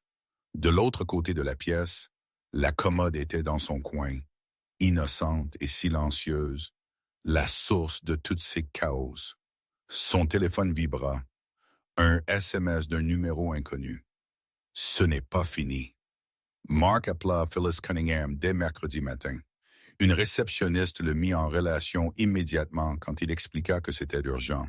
« Clarence Brenner m'a contacté, » dit Mark sans préambule. « Il menace d'une action en justice. » « Dites-moi exactement ce qu'il a dit. » Mark raconta l'appel téléphonique et le message texte. Phyllis écouta sans interrompre, et il pouvait l'entendre taper des notes. « Il n'a aucune position légale, dit-elle quand il eut fini. L'argent a été caché par votre grand-père et dans des biens appartenant à votre grand-père. La chaîne d'héritage est claire et documentée. Mais il a dit, je sais ce qu'il a dit, les gens menacent de poursuites tout le temps, Monsieur Brenner. Très peu vont jusqu'au bout, surtout quand leurs dossiers sont faibles. » Elle fit une pause. Cela dit, même un procès frivole coûte de l'argent à défendre. C'est une tactique d'intimidation courante. La poitrine de Mark se serra. Je ne peux pas me permettre une bataille juridique. Ce qui est exactement sur quoi il compte. Il veut que vous ayez suffisamment peur pour régler l'affaire. Sa voix s'adoucit. Êtes-vous prête à vous battre si nécessaire? Mark pensa au rêve d'université de Chloé, aux chaussures usées de Preston, à la vie d'expulsion qui avait semblé la fin du monde il y a seulement 2 semaines. Oui, dit-il, je me battrai. Bien, ne répondez plus à ces appels ou SMS. Toute communication passe par moi à partir de maintenant. Je rédigerai une lettre établissant votre position légale et la lui enverrai.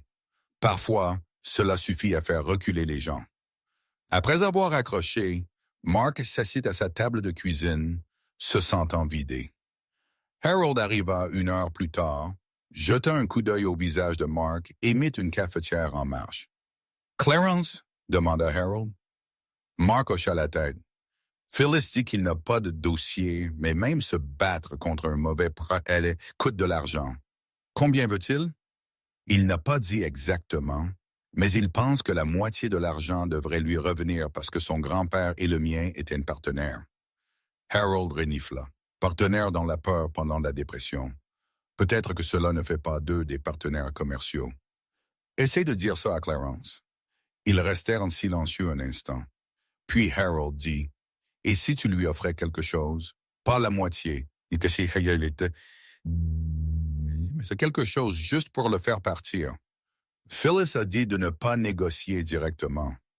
Je sais ce que Phyllis a dit, mais les avocats pensant en termes légaux, parfois la solution humaine est différente de la solution légale. Harold se pencha en avant. Tu vas recevoir environ 60 000 $, n'est-ce pas bon? Et si tu lui offrais 5 000 $? 10, assez pour se sentir généreux, mais pas assez pour te briser. Mark y avait réfléchi. L'idée de donner quoi que ce soit à Clarence le dérangeait. L'homme n'avait été que menaçant. Mais l'alternative était des mois de bataille juridique, de stress, d'incertitude. « Je vais en parler à Phyllis, » dit Mark finalement. Il la rappela cet après-midi-là. À sa surprise, elle ne rejeta pas immédiatement l'idée. « Le règlement est toujours une option, dit-elle, mais vous devez être stratégique à ce sujet. N'offrez rien avant que nous ayons clarifié notre position.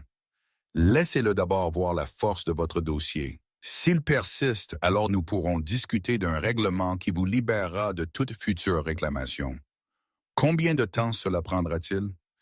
J'enverrai la lettre aujourd'hui. Donnez-lui une semaine pour répondre. Ensuite, nous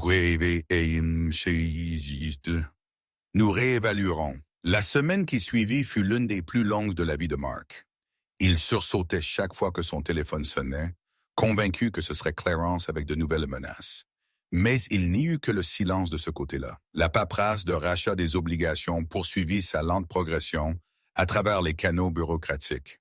Phyllis tint Mark au courant. Tout se déroulait normalement. Pas de signes avant-coureurs, pas de complications. L'argent arrivait. Il devait juste être patient.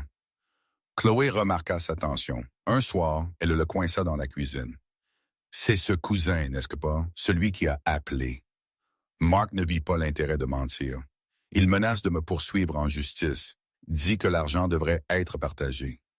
Peut-il faire ça?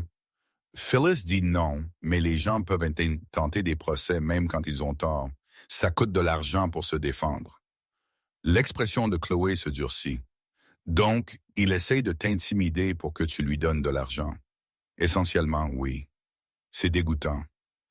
Elle resta silencieuse un instant, puis dit « Qu'est-ce que tu vas faire? » « Attendre, voir s'il recule, sinon je pourrais lui offrir quelque chose de petit, juste pour en finir. » Tu ne devrais pas avoir à faire ça, mesdames.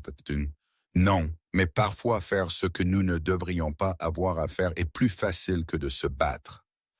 Elle le serra dans ses bras alors, féroce et soudain. Tu es un bon père. Quoi qu'il arrive, souviens-toi de ça.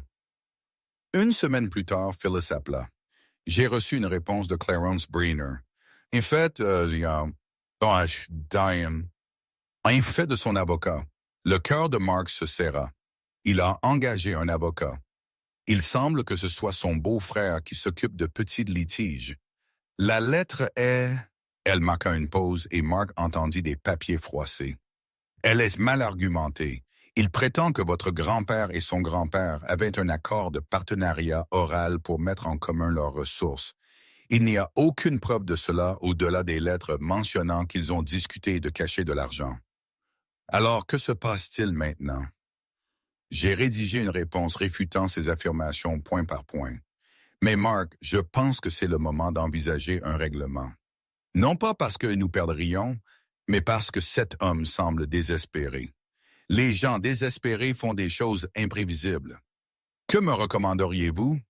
5 000 $ avec une quittance signée vous déchargeant de toute future réclamation. Présentez-le comme un geste familial, pas une concession légale. Mark fit le calcul dans sa tête. 5 000 sur 60 000 lui laissait 55 000. Toujours un argent qui changeait d'une vie. Toujours assez pour tout ce dont il avait besoin. D'accord, dit-il. Essayons.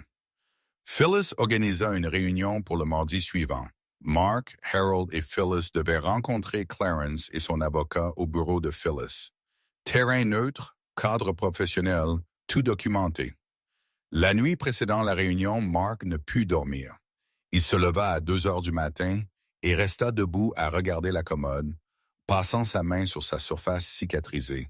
« J'essaie de faire ce qui est juste pour tout le monde. » Il lui murmura à la mémoire de son grand-père. « Ton fils, ton frère, les 2 familles, j'espère que c'est ce que tu aurais voulu. » La commode, comme toujours, garda son conseil. Le mardi matin se leva clair et froid. Mark s'habilla de nouveau de ses bons vêtements, se sentant comme s'il se préparait à la bataille. Harold le rencontra en bas et ils se rendirent au bureau de Phyllis ensemble. « Prête pour ça? » demanda Harold. « Non, mais je le fais quand même. » Phyllis les rencontra à la porte, les fit entrer dans la salle de conférence.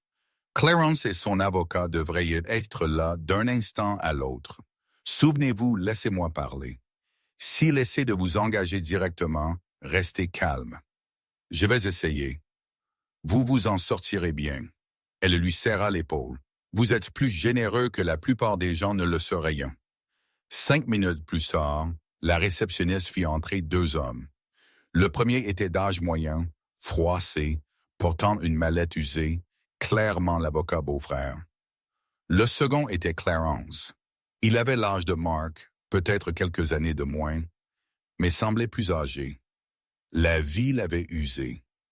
Mark pouvait le voir dans les rides profondes autour de ses yeux, les cheveux gris, le recroquevillement défensif de ses épaules.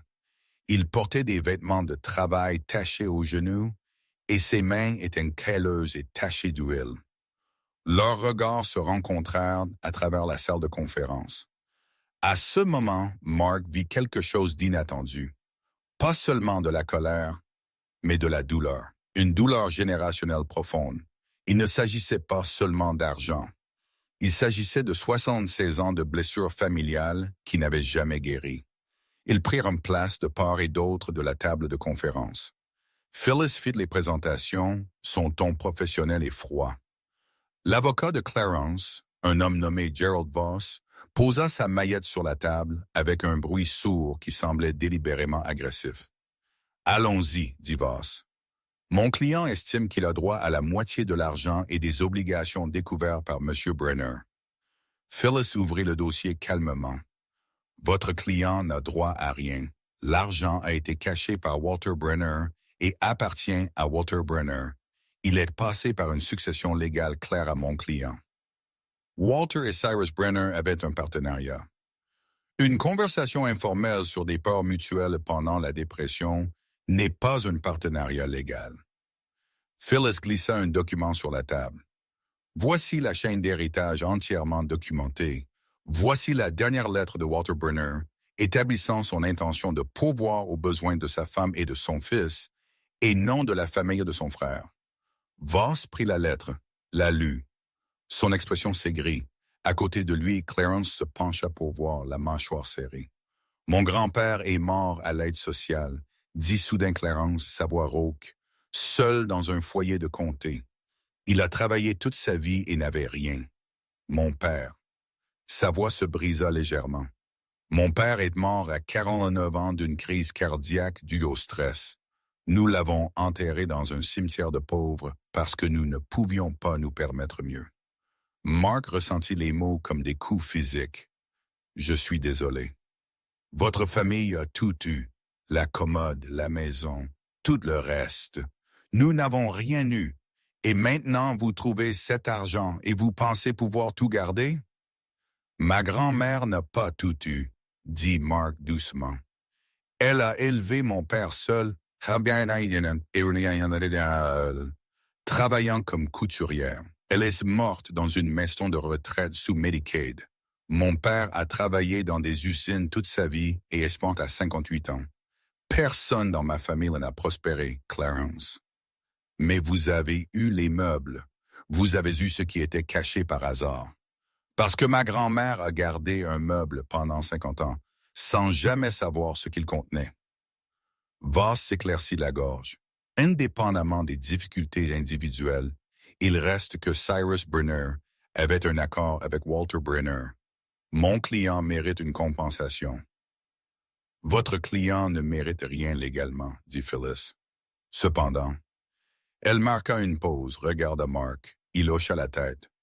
Mon client est prêt à proposer un règlement. Non pas comme une concession légale, mais comme un geste familial. Les yeux de Clarence se rétrécirent. Combien? 5 000 $ en échange d'une quittance signée déchargeant M. Brenner de toute future réclamation. 5 000? La voix de Clarence s'éleva. C'est insultant. Le total est de 60 000 et vous m'en offrez 5. Le total est de 60 000 qui appartiennent légalement à mon client, dit Phyllis fermement. Cette offre est généreuse, non obligatoire. Voss se pencha pour chuchoter à Clarence. Mark pouvait les entendre argumenter à voix basse. Clarence, secouant la tête, gesticulant vivement. Harold, qui était resté silencieux jusqu'à présent, prit la parole. « Clarence, je peux te montrer quelque chose? » Tout le monde se tourna pour le regarder. Harold sortit une photographie, celle de 1948, montrant les deux familles ensemble. Il la posa au milieu de la table. « C'est ton grand-père, Cyrus, » dit Harold, désignant. « Et c'est Walter. C'était pris 1 an avant la mort de Walter. 1 an avant la dispute qui a séparé vos familles. » Clarence fixa la photographie. Mark observa son expression changer. La colère cédant la place à quelque chose de plus compliqué. « Ils s'aimaient, » continua Harold. « C'étaient des frères. Ils se sont soutenus mutuellement à travers la pire catastrophe économique que ce pays ait jamais connue.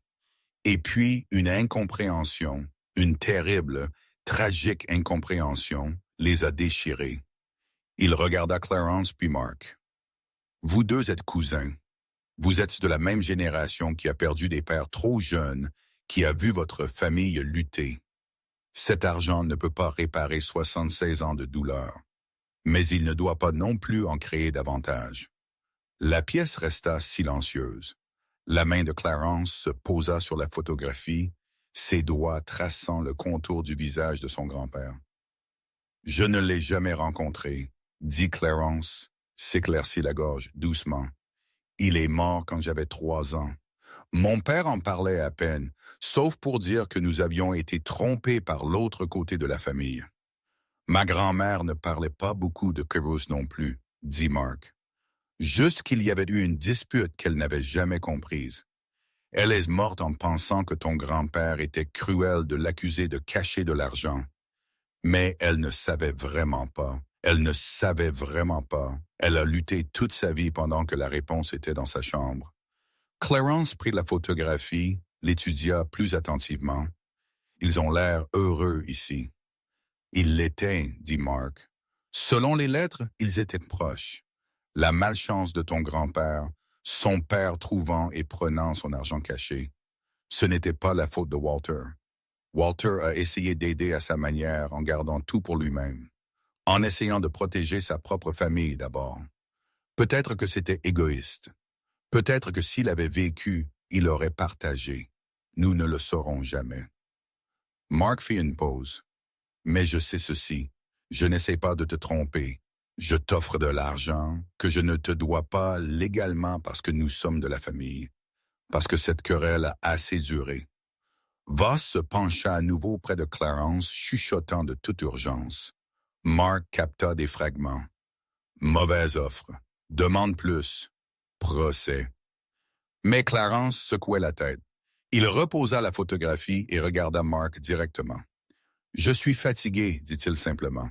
J'ai 47 ans. Je fais un travail qui me détruit le dos avec rien d'autre que des factures à montrer. Quand Irène m'a parlé de cet argent, j'ai vu une issue, un moyen de prendre enfin une pause. Sa voix était brute d'honnêteté. Mais je suis aussi fatigué d'être en colère contre des gens que je ne connais même pas. Mon grand-père était en colère. Mon père était en colère et cela les a conduits à des tombes précoces. « Alors, qu'est-ce que tu veux? » demanda Mark doucement. Clarence resta silencieux un long moment. Puis il dit, « Je veux que ça se termine. » Voss commença à protester, mais Clarence leva une main.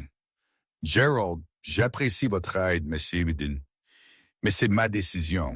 Vous avez droit à plus. » Peut-être, peut-être pas. Ça traîne ça devant les tribunaux depuis des années. Clarence secoua la tête. « Je n'ai pas l'énergie pour ce genre de combat. » Il se tourna vers Mark. « 5000, ce n'est pas la moitié. Ce n'est même pas proche. Mais vous avez raison. Vous ne me devez rien légalement. Alors, je suppose... » Il déglutit difficilement. « Je suppose que je devrais être reconnaissant que vous offriez quoi que ce soit. » L'amertume dans sa voix coupa Mark. Ce n'était pas comme ça qu'il voulait que cela se termine, avec Clarence se sentant vaincu, acceptant une charité qu'il ressentait. « Attendez, dit Mark. Il regarda Phyllis. Puis-je parler en privé avec Clarence pendant 1 minute?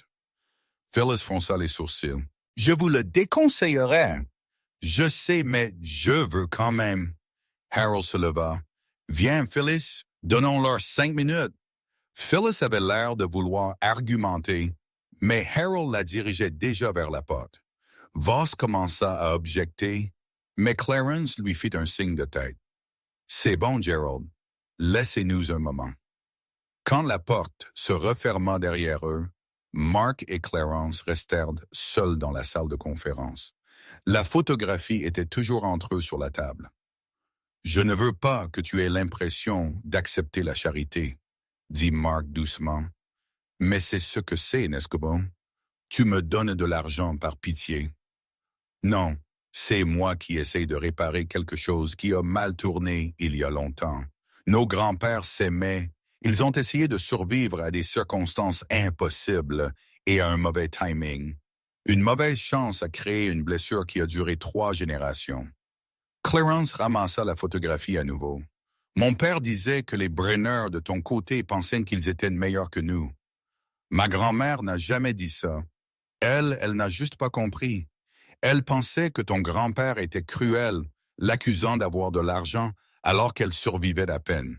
Et tout le long, c'était dans sa commode. » Oui, ils restèrent silencieux. Mark pensa à tout ce que Phyllis avait dit, aux droits légaux et aux chaînes d'héritage claires, à la façon dont il pouvait quitter cette réunion sans rien devoir à Clarence. Mais il pensa aussi aux lettres de son grand-père, à la promesse d'aider Cyrus si quelque chose arrivait. À propos des frères qui veillent les uns sur les autres. « Les 5000, dit Mark lentement, ce n'est pas juste pour te faire partie. C'est parce que ton grand-père a aidé mon grand-père à survivre à la dépression. Parce qu'ils se sont soutenus mutuellement quand les choses étaient désespérées.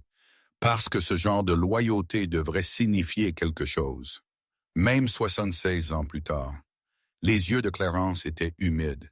« Mes enfants pensent que je suis fou de poursuivre cela. Ils ont dit que je devrais laisser tomber. Ma fille a dit la même chose. A dit, nous avons trop besoin d'argent pour le partager. En as-tu besoin? » Mark faillit rire. « J'avais 3 mois de loyer en retard il y a 2 semaines. Je faisais face à l'expulsion. J'ai vendu tout ce que je possédais juste pour nous nourrir. Alors, oui, nous en avons besoin. Mais tu m'offres toujours 5000 parce que c'est la bonne chose à faire. Pas légalement, Phyllis l'a clairement dit, mais moralement. » Mark fit une pause. « Et parce que je veux que mes enfants connaissent leurs cousins, qu'ils sachent d'où ils viennent, qu'ils comprennent que la famille est censée signifier quelque chose. » Clarence essuya ses yeux brutalement. « Tu penses vraiment à la rencontre des enfants? » « Oui, Irène m'a donné son numéro. A dit que ses enfants aimeraient rencontrer ce côté de la famille. J'aimerais ça aussi. Que Preston et Chloé sachent qu'ils ont plus de famille qu'ils ne le pensaient. J'ai 2 filles, 19 et 22 ans. Elles aimeraient probablement ça. Alors, faisons en sorte que ça arrive, pas à cause de l'argent, mais parce qu'il est temps de guérir ce qui était brisé. » Clarence posa soigneusement la photographie. « Puis-je te demander quelque chose? »« Bien sûr. »« Me laisserais-tu voir les lettres? Pas pour les garder, juste pour les lire. J'aimerais savoir ce que mon grand-père signifiait pour le tien. Ce qu'ils signifiaient l'un pour l'autre. » Mark sentit un poids se lever de sa poitrine. Je ferai mieux que ça. Je t'en ferai des copies. Tu devrais les avoir. Elles font partie de ton histoire familiale aussi. Merci. La voix de Clarence était épaisse. Cela signifie beaucoup. Mark se leva et tendit la main. 5 000, une quittance signée disant qu'il n'y a pas de future réclamation, et une promesse que nous restons en contact, que nous présentons nos enfants, que nous essayons d'être à nouveau une famille. Clarence se leva et lui prit la main. La poignée de main se transforma en quelque chose de plus, une étreinte maladroite. Deux hommes qui ne s'étaient jamais rencontrés essayant de combler une vie de division. Quand ils se séparèrent, Clarence souriait légèrement. Walter t'aurait aimé. Je pense que Cyrus t'aurait aimé aussi. Ils rappelèrent les autres. Voss avait l'air résigné. Phyllis, prudemment optimiste. Harold ouvertement soulagé. Nous avons un accord, annonça Clarence. 5 000 en échange d'une quittance complète et de copies des lettres de famille. Phyllis sortit la paperasse qu'elle avait préparée. Ils passèrent les 30 minutes suivantes à examiner les termes, signer les documents, officialiser le tout. Mark écrivit un chèque du compte où il avait déposé la monnaie échangée. Sa main trembla légèrement en le signant, mais pas de peur, d'une émotion plus proche de l'espoir. Quand tout fut signé et attesté, ils se levèrent. Clarence plia soigneusement le chèque et le mit dans son portefeuille. Puis il prit la photographie. Puis-je en avoir une copie aussi? Garde celle-là, dit Harold. J'ai l'original. Les yeux de Clarence s'écarquillèrent. Tu es sûr? Je suis sûr. Ils sortirent ensemble dans l'après-midi froid de novembre. Dans le parking, Clarence se retourna. Mark, merci. Pas seulement pour l'argent, pour tout le reste. Merci d'avoir voulu mettre fin à cela, d'avoir choisi la paix plutôt que la colère. Ils se serrèrent la main à nouveau et Clarence monta dans son camion cabossé et s'éloigna. 3 mois plus tard, Mark se tenait dans son appartement un samedi après-midi, regardant sa famille se rassembler. L'espace semblait plus petit avec tant de monde, mais d'une bonne manière, comme une maison remplie de chaleur au lieu de vide. Irène était assise sur le canapé, partageant des histoires avec Chloé. Les filles de Clarence, Amy et Jennifer, apprenaient à Preston un jeu de cartes à la table de la cuisine. Harold se déplaçait entre les groupes, jouant le rôle d'historien de famille, comblant les lacunes dans les histoires perdues au fil des décennies. Les obligations avaient finalement été compensées. 47 000 $ après impôts et frais combinés avec ce qui restait de l'argent liquide. Mark avait un peu plus de 50 000 $. Pas les 60 000 d'origine, mais plus que suffisant, plus que tout ce qu'il avait jamais rêvé d'avoir. Il avait remboursé toutes ses dettes. Le loyer était à jour, les services publics payés, un petit fonds d'urgence en épargne. Chloé avait un fonds pour l'université qui couvrirait 4 ans à l'université d'État. Preston avait de nouveaux vêtements, de nouvelles chaussures et une confiance que Mark n'avait pas vue depuis des années. Le nœud constant d'anxiété qui avait vécu dans la poitrine de Mark pendant 2 ans s'était finalement relâché. Mais l'argent n'était pas la meilleure partie de ce qui s'était passé. Clarence arriva avec sa femme portant un plat couvert. « J'espère que ça ne vous dérange pas. » Karen avait insisté pour apporter sa fameuse salade de pommes de terre. « Plus il y en a, mieux c'est, » dit Mark, prenant le plat.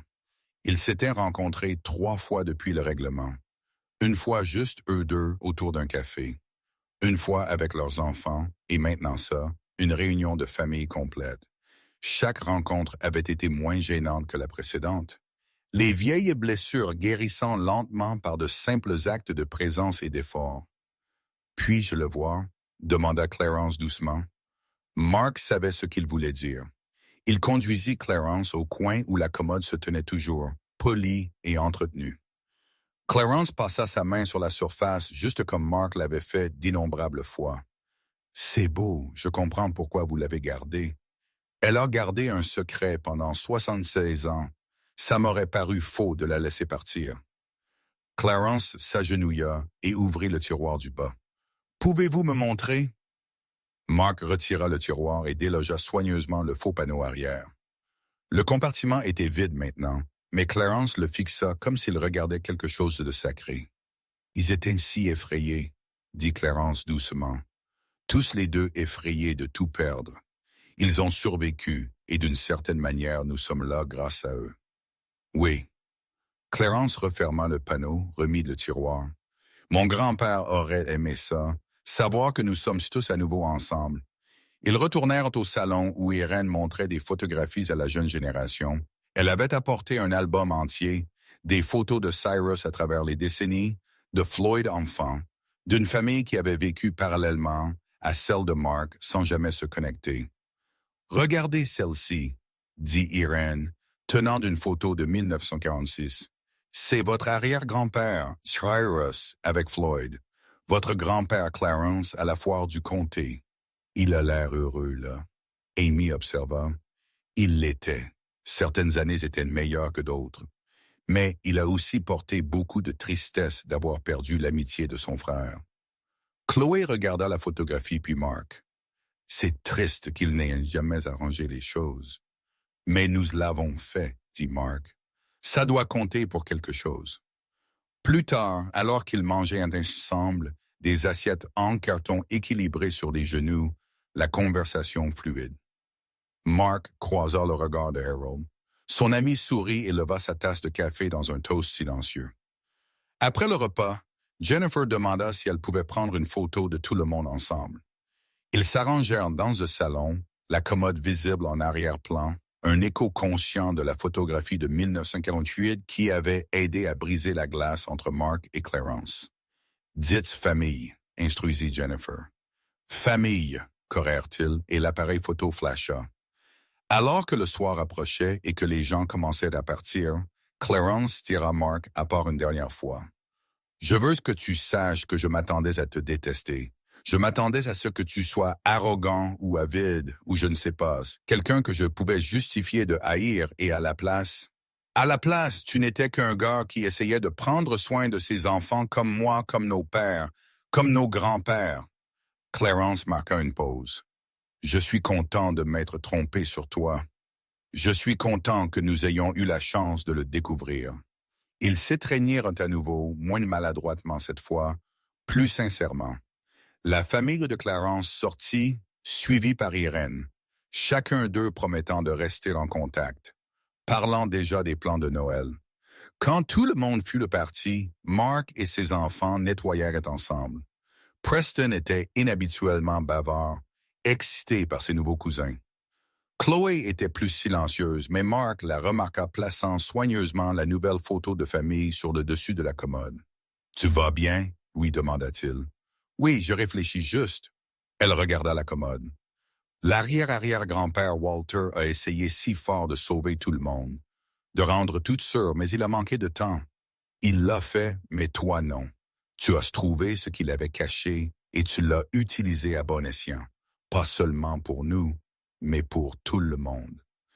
Mark la serra dans ses bras. Ton opinion est la seule qui compte pour moi. Alors sache ça, je suis fier de toi, papa. Preston rejoignit l'étreinte et ils se tinrent là dans leur petit appartement, se tenant l'un l'autre.